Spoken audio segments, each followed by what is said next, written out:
quand je vous ai vu, j'ai vu quelque chose. J'ai vu quelque chose de très très fort. Et quand je suis entré, jusqu'à présent là, j'essaie de comprendre ce que ça veut dire, mais je vais le dire comme je le sens. Est-ce que je peux vous parler de la part du Seigneur? Samuel, c'est qui? C'est moi. Samuel? Je ne pense pas qu'il ait donné votre nom. Vous n'avez pas donné le nom? Samuel est votre nom. C'est mon prénom, oui. C'est votre prénom. Vous êtes né avec? Je suis né avec Élie Samuel. Élie Samuel. Vous êtes né avec Élie Samuel. Vous savez pourquoi on vous a donné le nom de Samuel? You just don't know. Mais c'est votre parcours jusqu'à ce jour. Vous êtes appelé à être près des rois. Quand je vous ai vu, j'ai vu à vos côtés une femme. Mais la femme que je vois à côté de vous, elle n'est pas vivante. Mais je l'ai vue près de vous. Je vais expliquer. Je crois que l'Esprit de Dieu me donnera la sagesse d'expliquer pourquoi je vois cette femme. Alors que je vois cette femme près de vous, l'ange du Seigneur qui est à mes côtés me dit, elle s'appelle Élisabeth. C'est ma mère. Élisabeth. Où est Élisabeth? Elle est décédée, ma mère. D'accord. Élisabeth Komena. Amena. Élisabeth. C'est ça, oui. Si j'étais africain uniquement, j'allais vous dire que je ne veux pas dire que votre mère vous protège. Vous voyez ce que je veux dire? Mais je ne veux pas mettre ça sur le plan mystique. Je mets ça sur le plan évangélique. Spirituellement, il y a des choses que votre mère a laissées qui vous protègent. Les sabradia sovaria karama sovaria karababasha karabasaka. Je me retrouve exactement, je suis en Côte d'Ivoire. Je me retrouve dans un cimetière, on est qui cimetière des catholiques. Yes. Et j'entre au cimetière. Et je suis exactement là où on a enterré cette femme. Et pendant que je parle là, je suis en train de voir dans mon esprit, je suis en train de voir cette femme 2020. Elle est morte vers la fin de l'année? Oui, en décembre. Décembre. Elle est enterrée vers le 10 janvier. Oui, à cause de moi, ils ont rétabli. On l'a enterrée Yes. l'année qui a suivi. Oui, c'est ça. En janvier, là, vers le 10, là. C'est ça. Elle est née après 1935 et elle est morte vers les 84 ans. Oui, l'âge avoisiné les 90. Elle est, voilà, c'est dans sa pièce, c'est mis née à peu près. Née à peu près. Oui, c'est ça. C'est comme ça que ma définition est aussi à peu près. Parce que je vois que c'est autour de cet âge-là. Cette femme était une sainte. Elle était une pieuse. Cette femme. Bon, si j'étais catholique, j'allais vous dire que cette femme prie pour vous, tout ça, mais je ne vais pas entrer dans ce domaine. Mais j'aimerais juste dire que cette femme a posé des choses sur la terre qui parlent dans le monde des esprits en votre faveur. Que Dieu bénisse les mamans, que Dieu bénisse nos mamans. Et quand je parle là, votre maman est auprès de Jésus pendant que je parle. Quelqu'un va dire, mais comment elle est auprès de Jésus? La Bible déclare, même l'apôtre Paul dit, il dit, j'aimerais bien être avec le Seigneur, n'est-ce pas? Avec le Seigneur. Pourquoi? Parce que quand on meurt, on est avec le Seigneur. Tous ceux qui meurent actuellement, après la résurrection, sont avec le Seigneur. Quelqu'un est avec moi? Ah, c'est rare que je voie des choses comme ça. Mais à son ombre autour de vous, il y a l'ombre de maman. Il y a l'ombre de maman. Vous ne pouvez que réussir.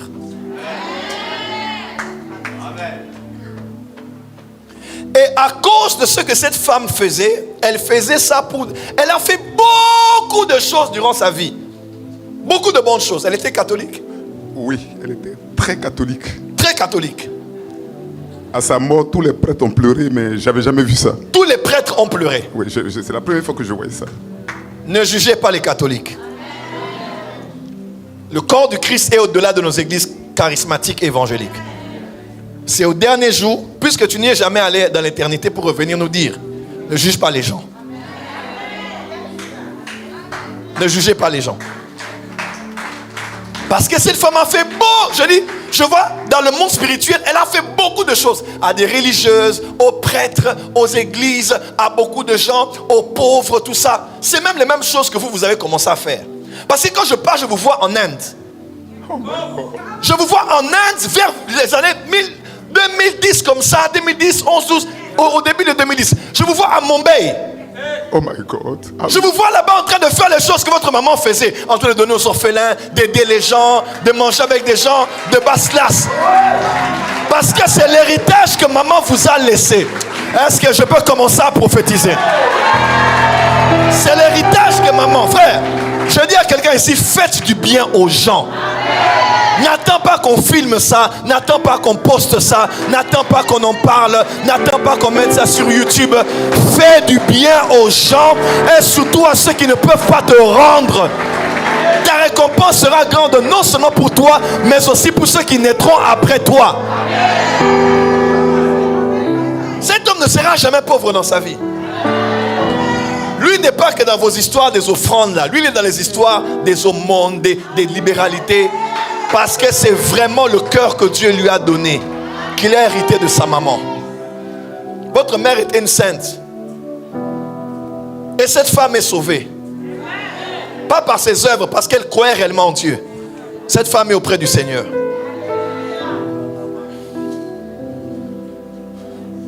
C'est quand je parle de l'Inde, là, je me retrouve à Mumbai. Vous étiez en Inde? Je vous explique. Je ne sais même pas comment je suis arrivé là-bas. Oh! Dis à ton voisin, c'est ça être prophétique. Je partais à Londres et Dieu m'a bloqué là-bas et j'ai renouvelé une église anglophone. C'est là-bas que j'ai parlé en anglais pour la première fois de manière miraculeuse à une croisade. Oh! Vous avez parlé en anglais de manière miraculeuse dans une croisade? Ils m'ont donné le micro, ils m'ont dit débrouille-toi. My God! Et vous avez parlé en anglais? Before I know it, I started to speak English. My God! Can you clap your hand for Jesus? Les choses spirituelles, c'est ça être prophétique.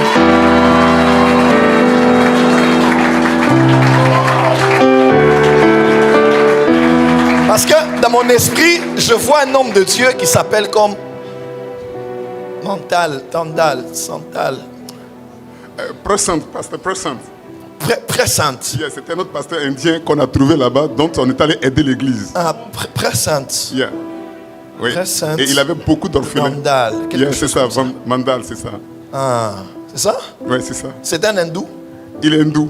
Il y a un grand. Cet homme va amener le réveil dans la ville où vous êtes. Où vous étiez. C'est ça. Mais il y a un combat de ça. Quand tu pries pour lui, il faut prier pour lui contre un esprit qui vient comme de son village là-bas.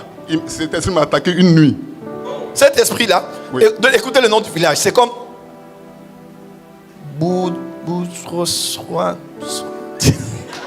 c'est comme B-H-U Boursoir. Tu ne peux pas connaître ça. C'est le nom de son village.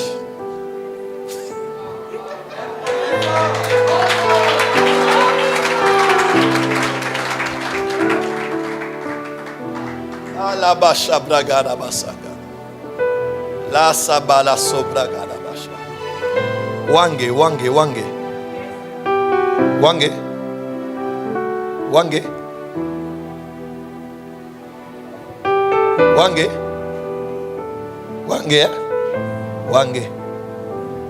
Fils de papa Didier. Wange. Papa ministre. Wange. C'est Wange? C'est mon mari. Wange. Oui, son papa était ministre, papa. Votre mari, il est où? Il est au travail. Au travail? Oui. Ok. Veuillez vous asseoir. Amen.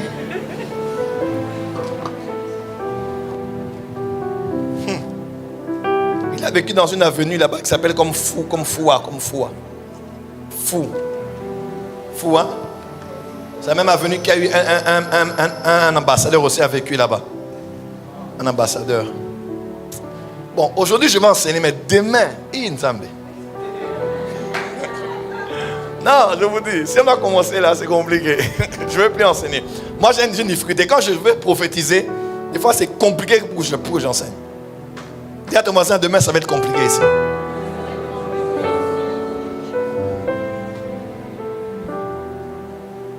Vous allez faire un cadeau bientôt à votre père spirituel. Papa Kofi. Parce que quand je parle de Kofi là, tu sais, ces aumônes l'ont donné la victoire sur des esprits qui se trouvent à Divo. À Divo. C'est du côté de votre maman. C'est ça? Divo, c'est où? C'est quoi? C'est dans l'ouest, juste en allant vers Gagnoa. Votre maman est de là-bas? Elle est de Divo, oui. De Divo? Oui. Vos aumônes vous ont donné la victoire sur des esprits qui agissent dans un endroit qu'on appelle comme Didoko. Didoko. C'est le village de ma mère. Ah! Frère, écoute-moi. Je te donne un secret. Dans la spiritualité n'est pas une histoire de chrétien ou païen. La spiritualité, c'est la réalité des lois spirituelles. La plupart des milliardaires sont des philanthropes. Tu sais pourquoi? Parce qu'ils n'ont rien à faire de l'argent? Non. Parce que dans le monde spirituel, on connaît la puissance des choses qu'on peut faire à quelqu'un de faible. Frère, si tu es capable de faire des choses à ceux qui en manquent, il n'y a rien qui peut te vaincre. Parce que la libéralité ou les aumônes créent ce qu'on appelle de la spiritualité des mérites. Oh non, tout est grâce. Non, les gens ont dit Jésus, cet homme mérite que tu lui accordes ça parce qu'il a construit notre synagogue et il aime notre nation. Il y a des choses qui sont des mérites. Et votre maman a accumulé trop de mérites. Et vous aussi. Aucun de vos enfants ne peut être pauvre. Aucun. Mais parmi les réalisations que vous allez, je vois dans vos mains, vous êtes en train de faire entrer dans un nouveau bâtiment que vous avez inauguré, vous faites entrer un matériel. Un lot de matériel incroyable. C'est dans quel domaine? C'est dans le domaine des télévisions et des radios. Et vous l'offrez comme au ministère. Parce qu'en vous, je vous vois dans le passé comme quelqu'un qui a un grand fardeau pour les médias. J'aime bien votre voix radiophonique parce que je vous vois comme parler dans les médias, devant un micro. Ça veut dire quelque chose ce que j'ai dit? J'ai toujours voulu faire le journalisme. Et puis le Seigneur m'a... Je ne sais pas si c'est trop tard ou comment. Vous avez déjà été dans une radio? À l'époque, c'est moi qui présentais quand l'archevêque, on devait faire son ordination. Quelle année comme ça? Là, on est en 2012 pour son ordination en tant qu'évêque à la TAPAC. Donc, je vais à la télé. Radio Fréquence Vie. Non, à la RTI. Fréquence Vie aussi. Ah! Oui. Je vois bien. C'est vous qui avez présenté l'archevêque? Oui. Je vois Dieu va vous bénir financièrement. Je vois un grand lot de matériel arriver. Mais pour la base, au niveau de la Côte d'Ivoire. Et nous aurons notre chaîne de télé, notre chaîne de radio, à un autre niveau, qui ira même sur satellite. Qui passera sur Canal+, tout ça. Je parle comme fils aussi de l'archevêque. Ces choses vont arriver. Je parle en tant que prophète de l'Éternel. Et ces choses passeront aussi par vos mains, par les milliards que Dieu mettra dans vos mains dans peu de temps. Vous savez, mon esprit veut aller dans beaucoup de choses, mais mon esprit revient sur cette femme. Cette femme m'intrigue parce que je la vois. Et je ne vais pas dire certaines choses auparavant. L'aura de cette femme-là est très grande. Elle n'est plus là. Elle n'est plus là. Mais mais elle est là. Tabitha Dorcas n'est plus là, mais elle est là. Ses œuvres sont là. Ça c'est Tabitha, ça c'est Tabitha, ça c'est Tabitha. Dis à ton voisin, fais du bien. Les bienfaits sont comme des pare-chocs dans le monde spirituel. Je te donne un secret. La repentance est une bonne chose. Mais des fois tu peux demander pardon à Dieu, mais les conséquences restent. Des fois, il y a des recommandations spirituelles. Tu fais la repentance et tu fais l'aumône. Pour atténuer. Ce n'est pas corrompre Dieu, mais c'est pour atténuer les conséquences qui peuvent tomber et découler de tes actes. Dis à ton voisin, il faut avoir un bon cœur. Il faut acclamer Dieu pour la mémoire de cette femme.